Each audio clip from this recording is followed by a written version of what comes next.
Hello, I'm Jamie Zachary Fox, and welcome to this tutorial on using external USB devices with Logic Pro X. This is aimed at an intermediate Logic user, someone who is familiar with the Advanced Tools UI, editing, and bouncing tracks. The video shows configuring Logic Pro with external USB devices and creating a minimalist template optimized to quickly record new ideas. The focus here is not on mixing or not on producing music for others. It's simply a focus on recording your own ideas. Our path from start to finish begins with making sure we're ready to take the journey. If necessary, please update all your relevant drivers, connect and test everything via the Audio MIDI Setup utility that you can find in the Macintosh subfolder Utilities under Applications. Building our template requires we keep two things in mind. One, what we have to work with. Two, the types of things we're going to do. So in this case, let's enumerate the devices that are in this example studio of the tutorial. There is a Duet audio interface. There's a GT001 guitar processor.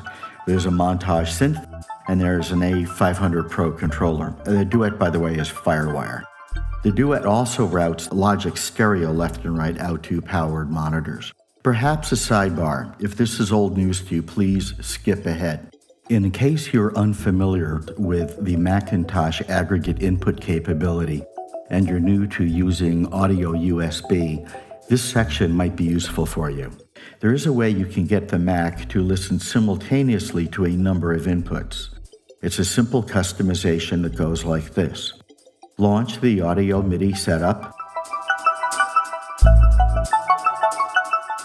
Select Input, select the plus sign in the lower left corner, and then select New Aggregate Device.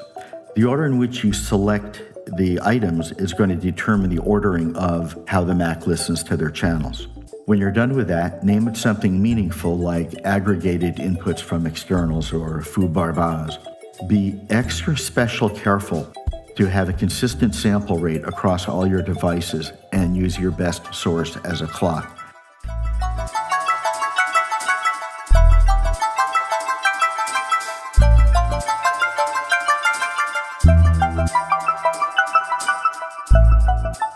And now, back to our regularly scheduled program.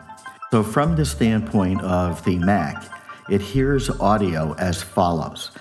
From the Duet, it's mapped to its inputs 1 and 2, whereas the guitar processor has wet on inputs 3 and 4 and dry on 5 and 6. The Montage, the single left and right are 7 and 8, and then the multi-parts are from 9 to 10, all the way up to the input pair 23 and 24 for part 8. Write these details down somewhere. We'll paste them into a project later, and make sure that Logic's listening to the aggregate device. Now is a good time to take a moment for a reality check, review your gear, and think about your typical recording scenarios. Personally, I've always found it useful to think in terms of specific physical devices, simply because while I'm recording, if something breaks, I want to know where that happened. If something complicated has to be plugged in, I want to know where it is. So for my personal template, that actually means that I want a track listing that actually distinguishes within the template itself all things Duet from all things GT001, from all things Montage, from all things Logic Pro software, from even the Logic Pro drummers. A personal note, when I walk into my studio, I rarely have any conscious notion of what I'm going to do or even which instrument I'll turn to. It's a hobby, not a job. What is important to me is I want to play. I want to stay focused on what I'm working on, which is my song, instead of what I'm working with, which is software or a computer. Let's talk gear. In this particular studio, the Duet is the source for mic input, also line input from a variety of things. I know that if I record a line, say, of maracas, I'm probably going to record one of tambourine, rarely more than 3 at an initial time. I also like to have several tracks for capturing spoken remarks, so I don't need to always be looking where paper is. I can leave myself quick little notes, remix this or something. Mics, of course, are mono, but I elect to start off using stereo for subsequent workflow reasons. So from the standpoint of the Duet, we need 6 audio tracks, 0 MIDI tracks. Now, the guitar processor is both audio and MIDI. It delivers a pair of stereo outputs, one each wet and dry, and a MIDI line, and it's MIDI controllable. So for myself, I want 4 audio tracks, wet and dry each for lead and rhythm. And for MIDI, I want 3 tracks. I want one to record the straight MIDI. I want to perhaps trigger another internal Logic voice or even another device. And I want to keep all the control as much as I can on yet a separate MIDI track. That's 3. So from the standpoint of the guitar processor, that's 4 audio tracks and 3 MIDI tracks.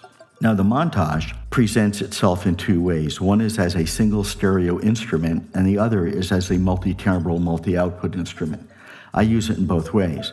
So as a single instrument, I want 3 MIDI tracks and 3 audio tracks to bounce them to. In the multi-instrument, I want 10 MIDI tracks, 8 for recording, plus 1 for controls and 1 for Montage Connect, and 8 audio tracks as bounce targets. For the Montage, then, we want 11 audio tracks and 13 MIDI tracks. Finally, onto Logic.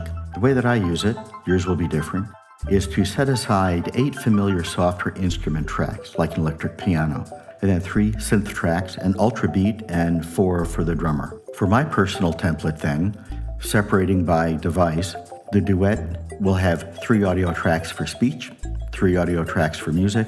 The GT001 will have 3 MIDI, 4 audio, and so on down the list.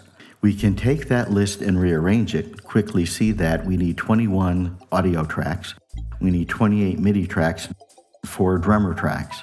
Let's get busy. Fire up Logic.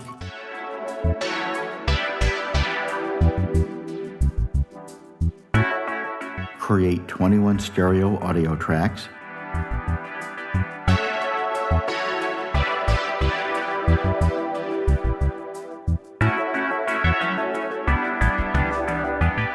Paste the connection info and template track into a project notepad. Organize tracks into a folder-style track stacks as per your personal list.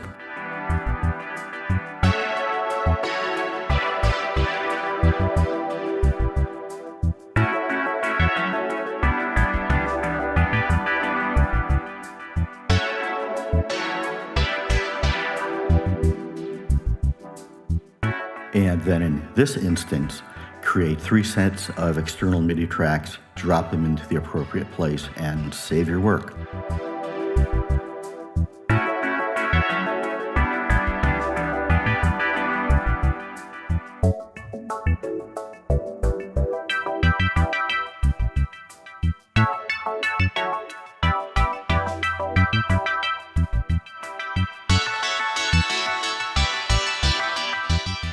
Just keep in mind at this stage, nothing works.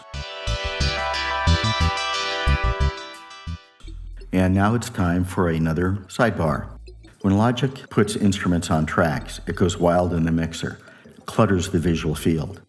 So from a workflow standpoint, let's focus first on setting up the external instruments so there will be fewer things to look at and deal with.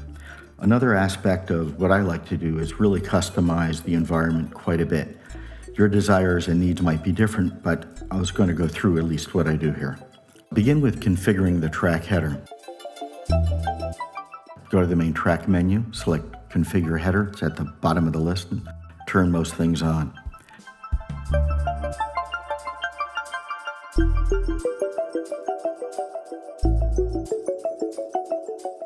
And I also like to make sure that the control bar is optimized for what I want. For example, I want to make sure that I have the pause button available so I can later scrub. And capturing recording is always a good idea.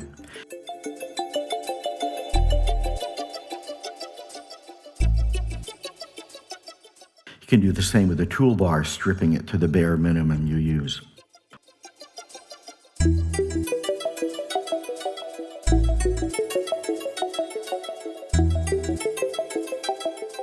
One other thing, not all studios are dungeons. In well-lighted environments, such as this studio, which has a broad ocean view in daytime, high contrast bar lines are very helpful in the main arrangement window.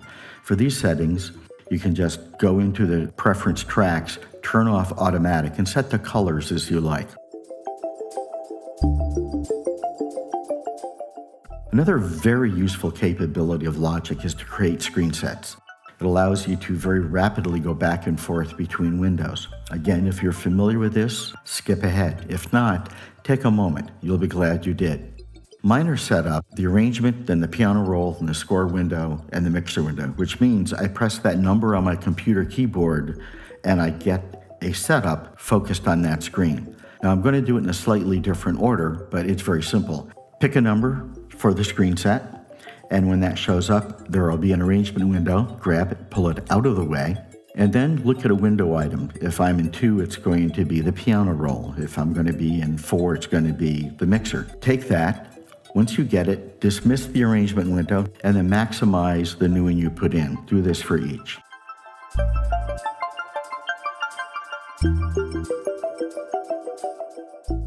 Now that you're done, let's go wild. Press 4 to select the mixer window screen set, or if you didn't do that, get the display of the mixer by Command 2. At the bottom of the local view menu, select Configure Channel Strip, and again, turn most things on. Especially turn on 3 lines for the track name.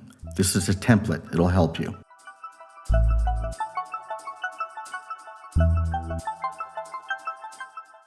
Now we're going to add dormant plugins. Aside from mics, most audio that comes from external devices is already wet to some degree. And eventually additional compression and EQ and other plugins might be necessary, but not yet. Nonetheless, now is actually the best time to configure them. Select the mixer screen set, press 4, or the mixer window with Command 2. Select Tracks in the top window and then click any channel strip near the top. Press Fan Blade A to select them all, Command A to select them all.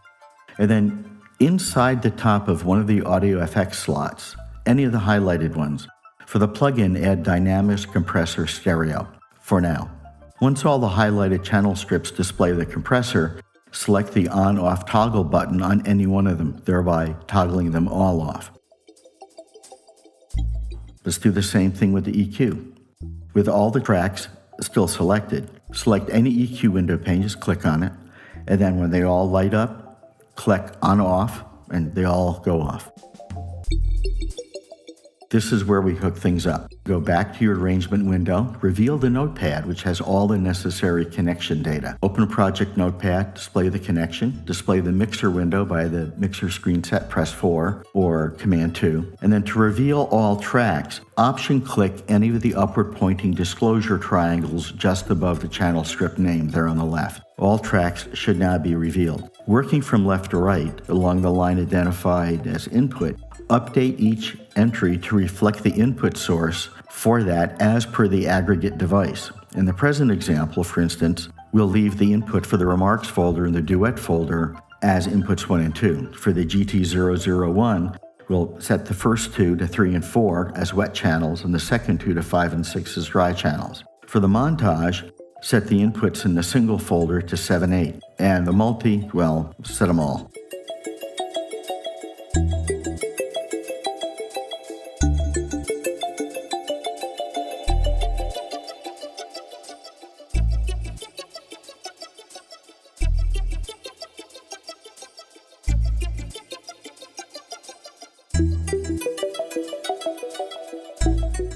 Double, if not triple check that all your MIDI instruments and your audio tracks are as they should be. For example, in my instance, I need to make sure that every montage track is actually set to montage port 1, GT001 for the guitar processor. Now, a slight aside, there are ways to make a number of tracks or channel strips and have them increment, but there are reasons not to do it for straightforward workflow. I'd actually prefer, instead of using a different technique, to do it kind of as straight brute force and then number each one at this particular stage. The main reason for that is I want to get this right, and that forces me to pay very careful attention. Now let's create all the Logic instruments. Let's go back to your Logic file, and in that same file, let's create your template section round 2. Create 12 new software instrument MIDI tracks. I use 8 for familiar, 3 for synth, 1 for ultrabeat. And then create 4 drummer tracks. When you do the first one, delete the created regions, and then use Command D 3 more times to duplicate it. Then you can create 3 folder stacks and name them as follows. Select the first 8 Logic instrument tracks, name it L instrument folder. There's a reason for this, the way they're being named, you'll see. Select the next 3 instruments, name it L synth folder. And then select the remaining instrument track and the 4 drummer tracks, putting it in a folder named L drum folder. Now, to make this template a bit more usable from the Logic standpoint, I want to have a set of instruments that are typical palette that I use for composition. So in my case, I want an electric piano, an acoustic piano, an electric bass and an acoustic bass, a vibraphone, an English horn, a clarinet, and a string pad.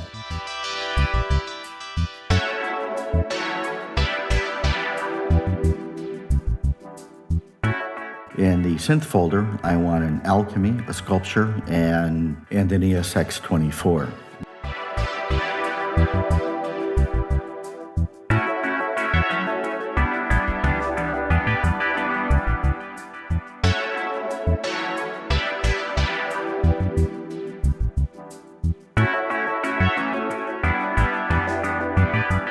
Next, let's look at naming. Names show up on tracks and channel strips formatted differently. So use a naming method that displays well in each, with a letter or 2 by device, a space, then a short name like this L Drummer 1 or MS Cello Sect. When these appear in the mixer window, the first letter or item becomes displayed centered at the top of the strip, alone on the channel strip. It's very easy to see the next item in the middle and so on. Also, for external devices, I have no idea at this time what's going to get recorded. And I don't want to name tracks in any way that will encourage me to add a bass part or the like. So the guitar tracks will get named something like G Wet 1 and G Dry 1 or G Synth 1 and so on. On the montage single, it's simply MS1, MS2, and MS3.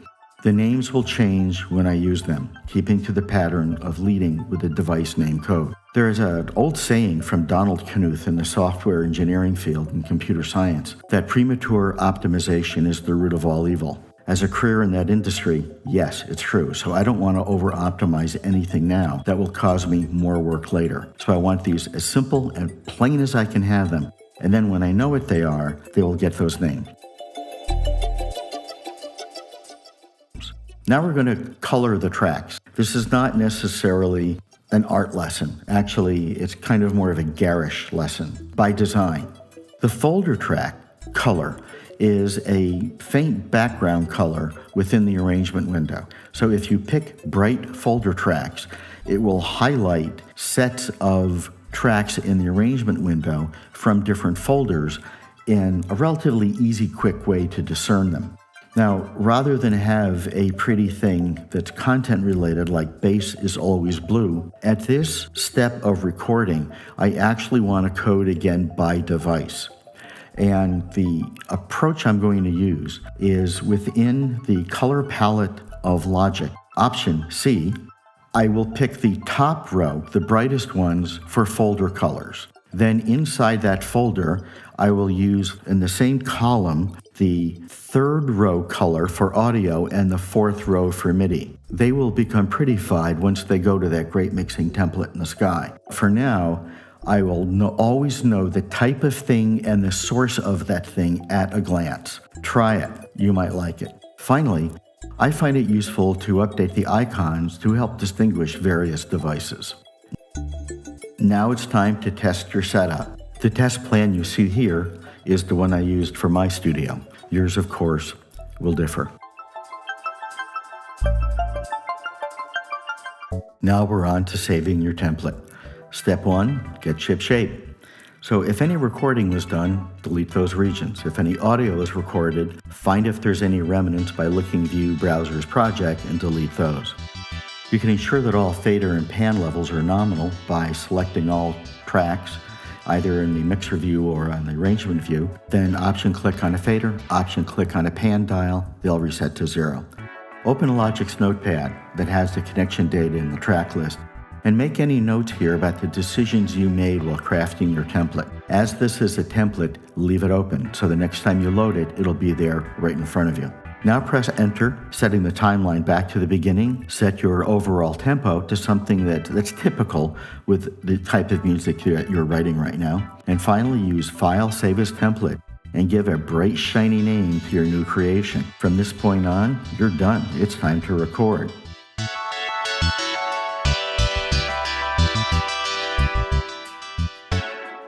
But if along the way you want to do a couple other things with this template, here are 4 happy hacks.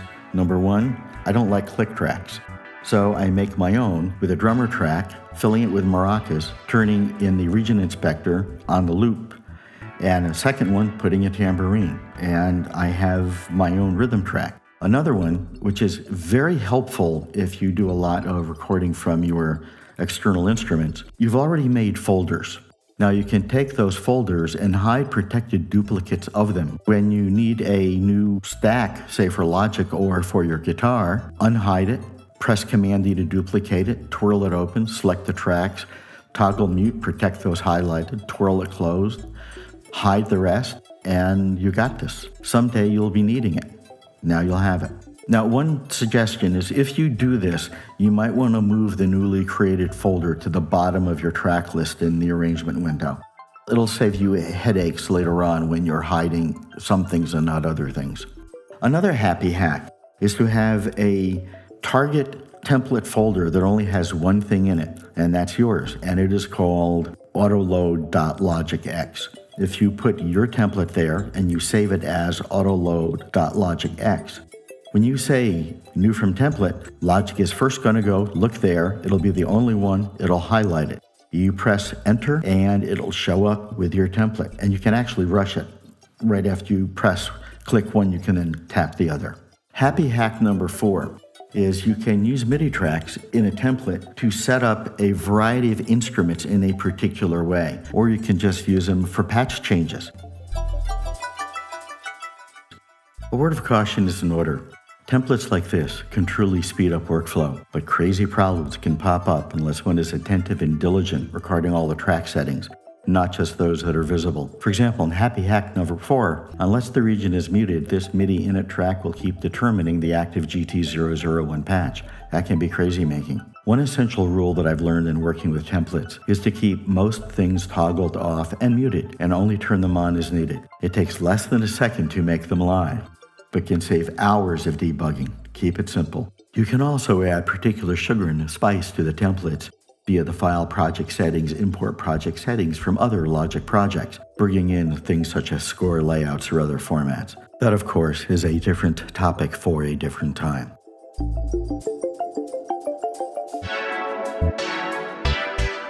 This is Jamie Zachary Fox. Thank you very much for viewing.